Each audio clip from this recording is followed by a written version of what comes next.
প্রকৃতির এই অনন্য দৃশ্যের সাথে কিছু সময় কাটানো সত্যি আনন্দের বিষয়। এখানে আমি স্বাভাবিক শ্বাস-প্রশ্বাস নিতে খুব আনন্দ বোধ করি। এটি আমাদের গ্রামের বাড়ি।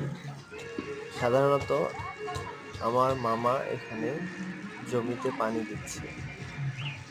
আমিও পানি দিয়েছি, বাকি জায়গাটি মামাকে দিয়ে পানি দেওয়াচ্ছি। এখানে বিভিন্ন রকম শাকসবজির অনন্য প্রকৃতি রয়েছে। এই শাকসবজিগুলো আমরা রোপণ করেছি। সাধারণত আমি শাকসবজি খুব পছন্দ করি খেতে। বিশেষ করে নাপা শাক, পুঁই শাক, লাল শাক, লেবু এবং এইদিকে দেখছেন আপনার রসুনের বাগান। রসুন রয়েছে এখানে রোপণ করা। রসুনগুলি আমরা সাধারণত একসাথে রোপণ করি। পরবর্তীতে আমরা এগুলা উপযুক্ত বয়স হলে তারপর আমরা তুলে রেখে দিই বাসায়।